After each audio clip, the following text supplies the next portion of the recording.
傳來法語問你是我的家屬吧？原來我已自那白浪之巔墮下，明明分開，為何打這號碼？你可會很不解我怎不刪了他？我知不該，但是不改，像某種流亡的愛，千里之外，聯繫還是依在。有沒有一絲半秒傷悲？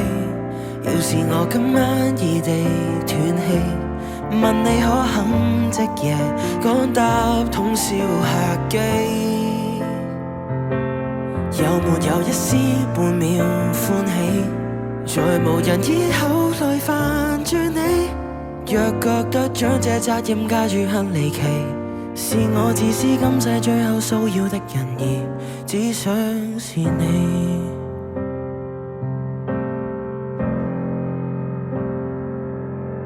誰聯絡你？若我在某冰川遇難，然而教你苦痛亦算黑色浪漫。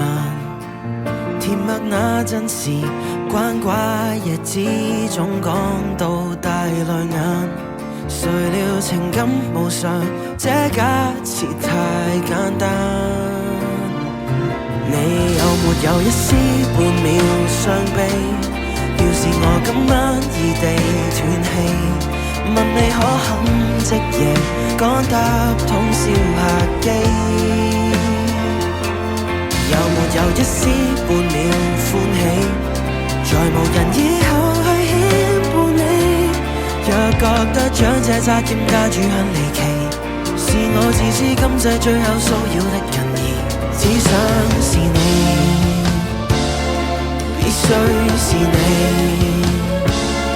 很想被念記，即使淡淡微微。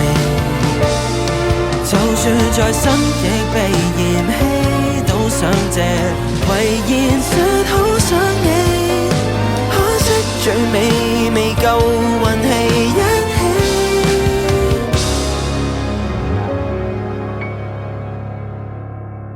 有沒有一絲？要是我今晚話到嘴邊打住，早變陌路人，常有幻想是大忌。這號碼應該長眠於手機，就算死亦別再騷擾你。